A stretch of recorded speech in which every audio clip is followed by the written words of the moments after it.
The text came Thursday evening while I was reviewing Q1 financials in my home office. Claire, Easter brunch is family only this year. Michael's parents are flying in from Connecticut. His managing director might stop by. Having you there would create questions. You understand? I stared at the message for a long moment. Michael Chen, Goldman Sachs Vice President. My sister Claire's fiancé of 8 months. The man she'd been parading around like a trophy since their engagement party at some overpriced steakhouse in Tribeca. I typed back. No explanation needed. No hurt feelings expressed. Just acceptance. My phone buzzed immediately. Claire explained about Easter. It's probably for the best, sweetie. Michael's family is very established. You know how these finance people are. Dad, your mother and I think it's mature of you to understand. We'll save you some ham. I set my phone down and returned to the acquisition proposal from Meridian Capital. They wanted to buy my fintech company Payroute Analytics for $340 million. All cash. The deal would close in 6 weeks. My VP of Corporate Development had been negotiating for 3 months. Meridian's team was flying in Monday morning for final due diligence. Their managing director, Richard Walsh, would personally lead the meeting. I'd built Payroute from nothing. 5 years ago, I was a data analyst at a mid-tier consulting firm making $68,000 a year. I'd noticed a gap in the market. Small businesses couldn't access the kind of payment routing optimization that enterprise companies used. They were losing 3 to 7% of revenue to inefficient payment processing. So I'd built an algorithm. Started with freelance clients. Reinvested every dollar. Hired my first engineer when I hit $200,000 in annual revenue. Now we processed $8.7 billion in transactions annually for 12,000 clients. My family knew I did something with computers. They knew I had a little tech startup. They'd stopped asking questions years ago when my answers got too technical. Claire had always been the golden child. Phi Beta Kappa at Cornell. Consultant at McKinsey for 3 years before moving to a boutique strategy firm. She made $190,000 a year and never let anyone forget it. When she'd gotten engaged to Michael Chen, the family group chat had exploded with congratulations. Goldman Sachs, Wharton MBA, Vice President at 29. His parents owned a pharmaceutical company. I'd sent, congratulations, happy for you. Claire had replied privately, thanks. I know this must be hard for you to watch. But you'll find someone eventually. I was 31. Single. No Ivy League degree, just a state school BS in mathematics. From the outside I probably did look like the family disappointment. What they didn't know. I'd been featured in the Wall Street Journal's Tech Founders Under 35 profile 3 months ago. Forbes had ranked Payroute number 47 on their fast-growing private companies list. I'd been invited to speak at FinTech Summit 2024 in Singapore. I kept it quiet deliberately. When you grow up as the overlooked sibling, you learn to move differently. You build in silence. You let results speak. And Monday results would speak very loudly. Easter Sunday I went to my favorite brunch spot in Brooklyn. A quiet French place where nobody knew me. I ordered eggs Benedict and read the Sunday Times. My phone stayed silent. No family photos. No updates. Around 2 p.m. my phone buzzed. Claire, Easter brunch photo. The image showed my parents, Claire, Michael, and an older couple I assumed were Michael's parents. Everyone in pastels and spring florals. Champagne flutes raised. The table set with my mother's good china. They were at my parents' house in Westchester. The same dining room where I'd eaten thousands of meals. The same table where I'd done homework while Claire got help from expensive tutors. I zoomed in on Michael Chen. Handsome. Confident smile. Custom suit even for casual brunch. The kind of guy who'd grown up assuming doors would open for him. Wish you were here, sweetie. Saved you a plate. I didn't respond. Instead, I opened my email and reviewed tomorrow's schedule one more time. 9 a.m. Meridian Capital arrival, Executive Conference Room 9:30 a.m., presentation of Q1 financials 10:30 a.m., technology demonstration 11:30 a.m., due diligence Q&A 1 p.m., working lunch 2:30 p.m., terms discussion with Richard Walsh. My assistant had confirmed everything Friday. Coffee preference for each attendee. Dietary restrictions. Car service from their hotel. Richard Walsh. Managing Director at Meridian Capital. Former Goldman Sachs partner. One of the most respected dealmakers in fintech investing. I'd researched him thoroughly. MIT undergrad. Harvard MBA. 30 years in finance. Known for personally leading major acquisitions. When Richard Walsh showed up, you knew the deal was serious. What I discovered during my research. Richard Walsh had left Goldman Sachs 3 years ago to launch Meridian. Before he left, he'd been the head of Goldman's technology, media, and telecom investment banking division. Michael Chen reported to that division. Which meant Richard Walsh was probably Michael Chen's skip-level boss before the transition. Possibly had hired him. Definitely knew him. I smiled at my Sunday brunch eggs. Tomorrow was going to be interesting. Monday morning arrived cold and clear. I put on my favorite suit, charcoal Armani tailored perfectly.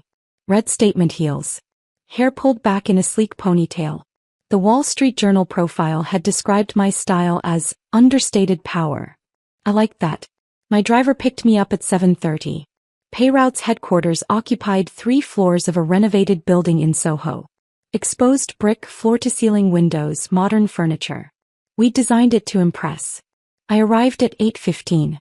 My executive team was already there. Meridian confirmed arrival for 9 a.m. sharp. My CFO Samantha said. Walsh is bringing 4 people. Legal, finance, tech due diligence, and an executive VP.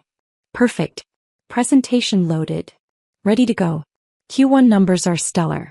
We exceeded projections by 23%. I walked into the executive conference room. My team had set it up flawlessly. Leather chairs around a glass table. Screens ready for presentation. Coffee station with premium beans. Pastries from the French bakery I loved. On the wall behind my seat, framed press coverage. The Wall Street Journal profile with my photo. Forbes fast-growing companies feature. TechCrunch article about our Series C funding. Business Insider piece on women-led fintech companies. The Wall Street Journal profile was the largest. Full-color photo of me in the same conference room, arms crossed, confident smile. The headline, How Rachel Morrison Built a $400 million Fintech Empire in 5 Years.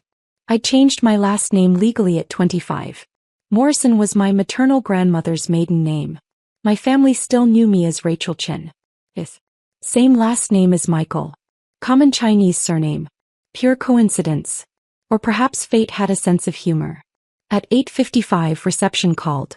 Ms. Morrison, the Meridian Capital team has arrived. Send them up. I stood at the elevator bank as the doors opened. 4 people emerged in business formal. 3 men, 1 woman. At the front, Richard Walsh. 62 years old according to LinkedIn. Silver hair, custom suit, the kind of presence that commanded rooms. He extended his hand. Ms. Morrison. Richard Walsh. Thank you for hosting us. Mr. Walsh. Welcome to Payroute. I shook hands with his team. Please follow me. I led them to the conference room. Watched their eyes take in the space.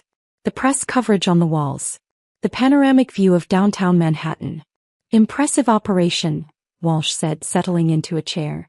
His eyes landed on the Wall Street Journal profile. He studied it for a moment. I read this piece when it published. Compelling story. Thank you. Shall we begin? For the next 90 minutes my team presented. Samantha walked through financials. Revenue growth, profit margins, customer acquisition costs. Our CTO demonstrated the technology platform. Our VP of sales showed client testimonials and retention rates. Walsh asked sharp questions. His team took extensive notes. This was a man who'd built his career on evaluating companies. Nothing got past him. At 11:30 we broke for the Q&A session. Your customer concentration looks healthy, Walsh said. No single client above 4% of revenue. How do you maintain such strong retention with small business clients? I walked him through our customer success model. The white glove onboarding. The algorithm improvements that saved clients an average of $47,000 annually in payment processing costs. And you're completely bootstrapped until Series C? He asked. Correct. I self-funded through year 3. Series C was purely for expansion capital, not survival. Remarkable. He made a note. Most founders can't resist taking early venture capital. I wanted to maintain control. Build something sustainable rather than chase hypergrowth. Walsh nodded approvingly. It shows in your unit economics. We broke for lunch at 1 p.m. My team had catered from a Michelin-starred restaurant nearby. The conversation shifted to industry trends, regulatory changes, competitive landscape. Walsh was impressive. Encyclopedic knowledge. Strategic thinker. The kind of person who saw 3 moves ahead. You mentioned you left Goldman Sachs to start Meridian, I said. What drove that decision? I'd spent 30 years building wealth for other people, he said. I wanted to build something of my own. Deploy capital toward companies I believed in, with founders who reminded me why I fell in love with finance in the first place. Founders like me? I smiled. Exactly like you. Patient. Focused on fundamentals instead of hype. He paused. You remind me of myself at your age, actually, though you're significantly ahead of where I was. At 2:30, Walsh's team stepped out to make calls. He asked if we could speak privately. Of course. I closed the conference room door. He sat back studying me. Rachel Morrison. You've built something exceptional here. The numbers work. The technology is sound. Your team is excellent. Thank you. I want to put something on the table. We came here prepared to offer $340 million as discussed. But after today, I'm recommending to my partners that we go to $385 million. All cash. 45-day close. I kept my expression neutral. Inside my heart raced. $385 million. That's generous. You've earned it. There's one thing I'm curious about, though. He gestured to the Wall Street Journal profile. The article mentions you changed your name legally at 25. Any particular reason? This was the moment. I could deflect. Change the subject. Keep my family separate from my professional life. But something in his question felt like he already knew. Family reasons, I said simply. I wanted to build something independent of family expectations. Understandable. He pulled out his phone. Speaking of family, this might be an odd question, but do you have a sister named Claire? My pulse quickened. I do. Interesting. She's engaged to one of my former analysts at Goldman, Michael Chen. We had brunch yesterday, Easter gathering. His parents and Claire's family. The room seemed to tilt slightly. Small world, I said carefully. Very small. Walsh's expression was unreadable. Michael mentioned his fiancé had a sister who worked in tech, but wasn't able to join us. Said something about you being busy with your startup. The air hung heavy between us. Claire and I have different perspectives on what I do, I said. Evidently. Walsh leaned forward. Here's what confuses me. Michael spent 20 minutes at brunch explaining how his future in-laws are successful but traditional. How his fiancée Claire is the accomplished one in the family. How the sister, you, is still finding her path. My hands clenched under the table. Michael seems to think you work at a small company. Maybe make $60,000-70,000 a year. He actually said, and I quote, "It's sweet that she's trying, but some people aren't cut out for high-level business." The words hit like physical blows. Walsh continued, and then I show up here this morning to negotiate a $385 million acquisition with Rachel Morrison, who I now realize is Rachel Chen, and I'm sitting across from the woman Michael described as a well-meaning failure. He doesn't know, I said quietly. Clearly not. Walsh's eyes gleamed. The question is, why? I met his gaze. Because I learned a long time ago that my family sees what they want to see. Claire needed to be the successful one. That was her identity. I didn't need to take that from her. So you built a $400 million company in silence. Success doesn't require an audience. Walsh laughed, a genuine, delighted sound. Rachel, you are exactly the kind of founder I love working with. He stood, extending his hand. Let's finalize this deal. And then, if you're amenable, I'd very much like to see the look on Michael Chen's face when he realizes who his fiancée's sister actually is. I shook his hand. I think that can be arranged. The deal closed 43 days later. $385 million. All cash. Meridian Capital would take a 60% stake. I'd retain 40% and stay on as CEO for a minimum of 3 years. The press release went out on a Tuesday morning. Meridian Capital acquires majority stake in Payroute Analytics for $385 million. Leading fintech company Payroute Analytics announces strategic acquisition by Meridian Capital. Founder and CEO Rachel Morrison will retain significant equity and continue leading the company's growth. The Wall Street Journal ran it as front-page business section news. TechCrunch led with it. Bloomberg covered it on their morning show. My phone started ringing at 6 a.m. I ignored the calls. I was in my office watching the news coverage on my monitor when my assistant buzzed. Ms. Morrison? There's Michael Chen here to see you. He says it's urgent.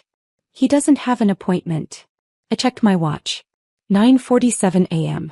Send him up. 3 minutes later, Michael Chen stood in my office doorway. He looked exactly like his photos, handsome, well-dressed, but now his face was pale, his eyes wide. You're Rachel Morrison, he said. I am. Claire's sister is Rachel Chen. Also me. I changed my name legally 6 years ago. He stepped into my office, staring around like he'd entered an alternate dimension. The floor-to-ceiling windows overlooking Soho. The modern art on the walls. The Bloomberg terminal on my desk. You're the Payroute CEO. Yes. Richard Walsh called me this morning. He asked if I knew that my fiancé's sister just closed a $385 million acquisition deal. He asked if I was aware that I'd described her as sweet but not cut out for high-level business at Easter brunch. I said nothing. Michael's voice rose. You let me say those things. You let Claire tell you not to come to Easter because you'd be awkward around finance people. You let your entire family think you're some kind of struggling tech worker. I never lied about what I do. But you never corrected us. You never asked. I leaned back in my chair. Michael, when's the last time anyone in my family asked me a single specific question about my work? He opened his mouth. Closed it. Claire knows I run a fintech company. She's never asked the name. Never asked about revenue or employees or funding. She knows I work with payment systems and decided that meant I was an entry-level analyst somewhere. Because you let her think that. No. Because she needed to think that. Claire's identity is built on being the successful one. The accomplished daughter. The one who made it.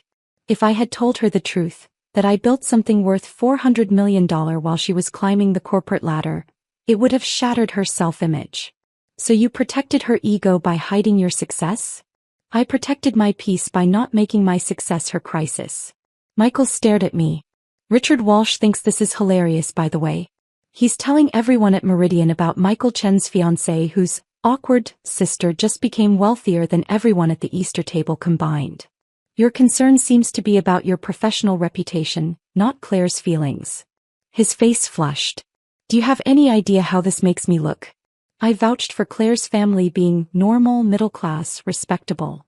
Now my managing director knows I didn't even know my future sister-in-law is a major player in the industry I work in. Again, you never asked. Claire's going to be devastated. Claire's going to be embarrassed that she didn't know, I corrected. There's a difference. My phone buzzed. A text from Claire. Claire, we need to talk. Now. She knows, I said. Mom called her. Apparently, a friend saw the Bloomberg coverage and sent it to your parents. Your dad thought it was a different Rachel Morrison until he saw your photo. And now Claire's upset. She's in complete meltdown. She's been calling me nonstop. She thinks you deliberately hid this to humiliate her.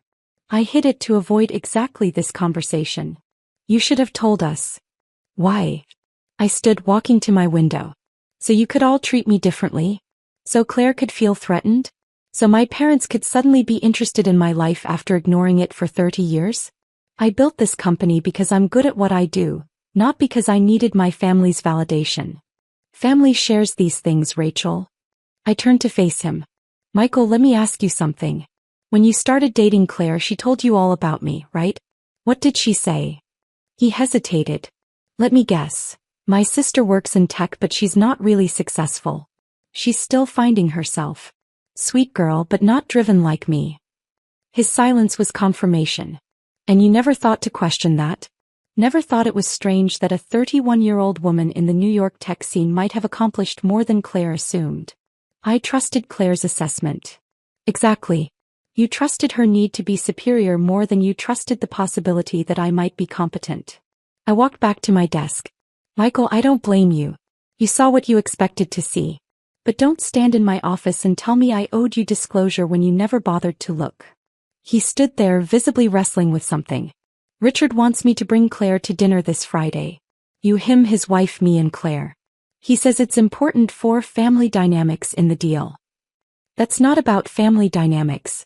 Richard wants to watch Claire realize who I am. Will you come? I considered. Where? Le Bernardin. 7 p.m. Le Bernardin. One of the most expensive restaurants in Manhattan. Where people went to impress. I'll be there. Friday evening, I wore a black Tom Ford dress and the Cartier watch I'd bought myself when Payrout hit $100 million in revenue. My driver dropped me at Le Bernardin at 6:55 p.m. Richard Walsh was already there with an elegant woman I assumed was his wife. He stood when I approached. Rachel, you look wonderful. This is my wife, Catherine. Lovely to meet you, Catherine said warmly. Richard hasn't stopped talking about your company all week. It's kind of him to be so enthusiastic. Kind nothing. He's got excellent instincts and you're exactly the kind of founder he respects. Michael and Claire arrived at 7:03. Claire wore a blush pink dress, expensive but trying too hard. Her eyes found me immediately and I watched the calculation happen. She'd clearly Googled me, seen the articles, done the math. Now she had to figure out how to play this. Rachel. She air-kissed both my cheeks. You look successful. Thank you. You look lovely too. We sat. Richard orchestrated the seating. Him at the head, Catherine to his right, then me. Michael to his left, then Claire. Directly across from me. The sommelier brought wine. Richard made small talk about the restaurant, the menu, the weather. All the while Claire's eyes kept darting to me. Finally, after we'd ordered, Richard leaned back. So Claire, Michael tells me you work in strategic consulting. Yes. I'm at Brighton Advisory. We work with Fortune 500 companies on operational efficiency. Impressive. What's your client portfolio like? Claire launched into her pitch. The companies she'd worked with. The problems she'd solved. The promotions she'd earned. Richard listened politely. Catherine asked intelligent questions. When Claire finished, Richard turned to me. Rachel, tell Claire about the Q1 numbers. I think she'd find them interesting. Oh, I don't think, I started. Please. Humor me.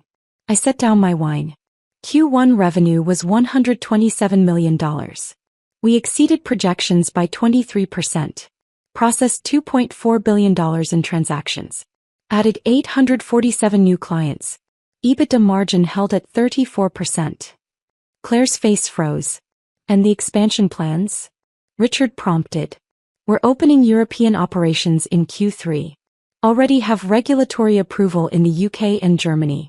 Projected European revenue of $80 million by end of year 2. Outstanding. Richard turned to Claire. Your sister built quite an operation. Michael mentioned you two are close. Claire's smile was brittle. We're family. Rachel mentioned she couldn't make Easter brunch. That must have been disappointing. It was a small gathering, Claire said carefully. Of course. Michael mentioned his managing director might stop by. That was me actually. Richard's smile was pleasant. I remember you mentioning your sister worked in tech. Something about a startup? Michael looked like he wanted to disappear into his chair. Claire's eyes met mine. In them I saw the full scope of her realization. Not just that I was successful, but that I'd been successful the entire time she'd been pitching her career to me. Every condescending comment. Every dismissive assumption. I didn't realize Rachel's company was so substantial, Claire said. $400 million in valuation, Richard said cheerfully. Post-money, of course.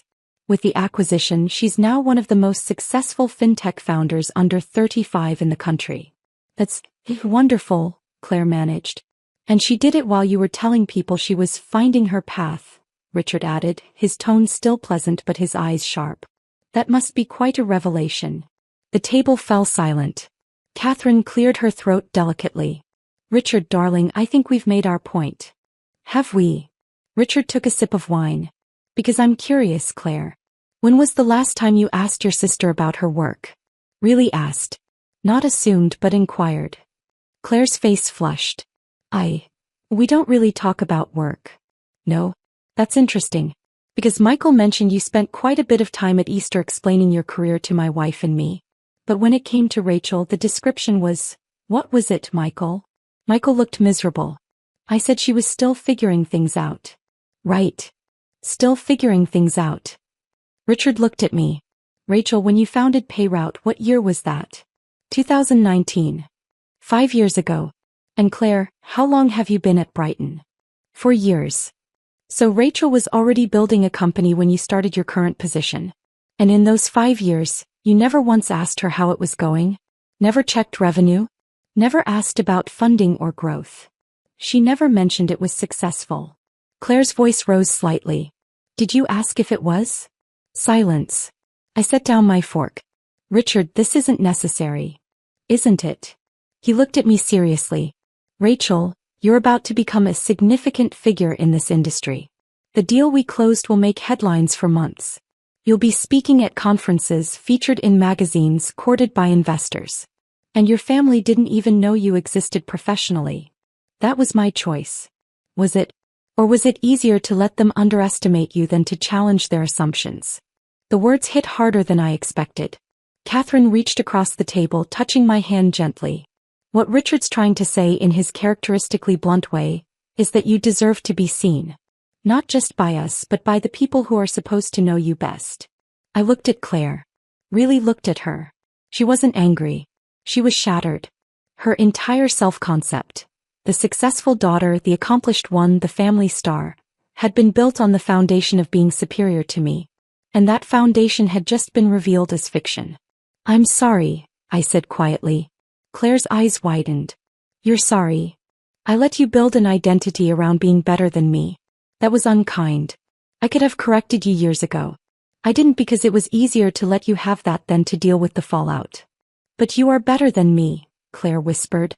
You built something worth $400 million. I make recommendations to companies. You're excellent at what you do. Your work matters. It just doesn't have to matter more than mine for you to be valuable. Her eyes filled with tears. I told you not to come to Easter because you'd be awkward. I know. I told everyone you were struggling. I know. And you just let me. Yes. Why? I took a breath. Because fighting with you about who's more successful seemed exhausting. And because I didn't need you to know. My success wasn't about proving anything to you. It was about building something I believed in. Claire wiped her eyes. I've been such an asshole. You've been protecting your ego. I understand that. Do you? Claire, I spent my entire childhood watching you be the favorite. The one with the tutors and the prep school and the Ivy League admissions counselor. I wasn't angry about it. I just decided to build a different kind of success. Michael spoke quietly. Richard called me into his office Wednesday. He asked if I understood that I'd spent Easter brunch insulting one of the most successful founders in the industry. He asked if I made a habit of dismissing people without knowing their credentials. What did you say? I asked. I said I was an idiot who believed my fiancé's assessment without questioning it. He agreed. He's right, Richard said unapologetically.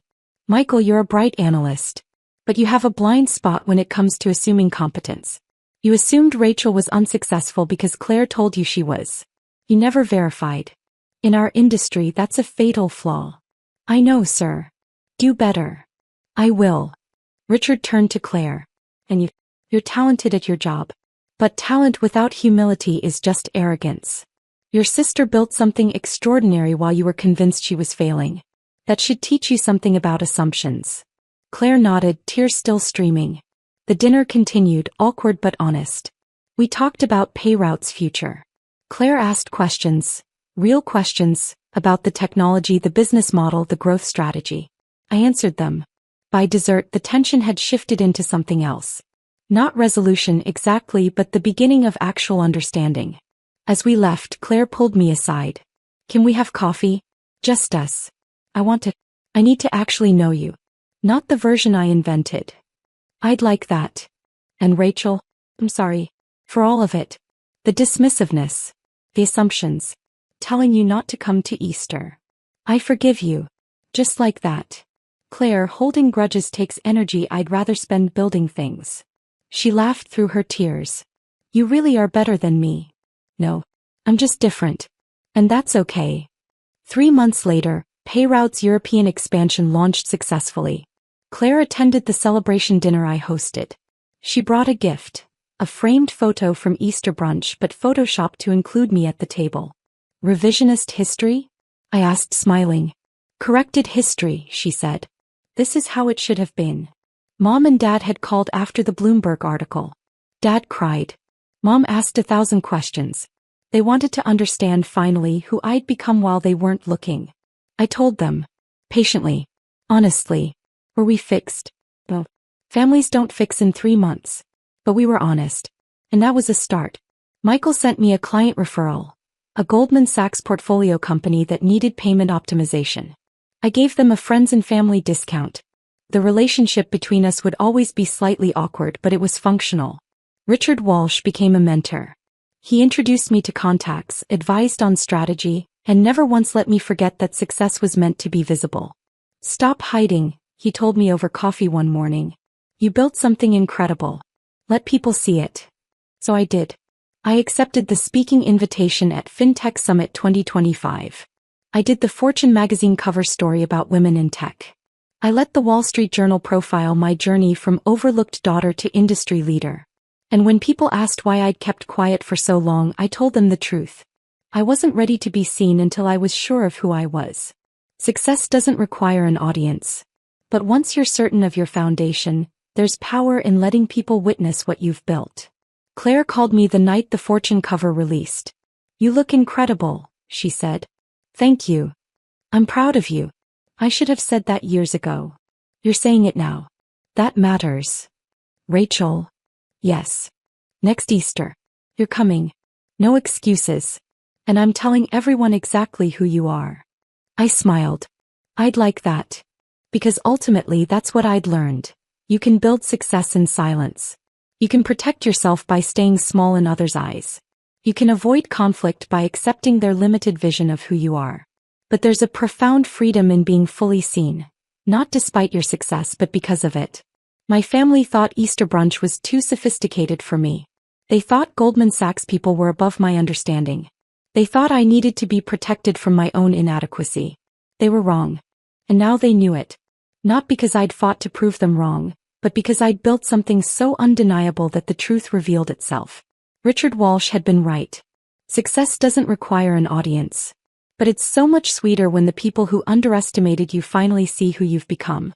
And the look on Michael Chen's face when he walked into my office that Tuesday morning? That was worth every quiet year of building in the shadows.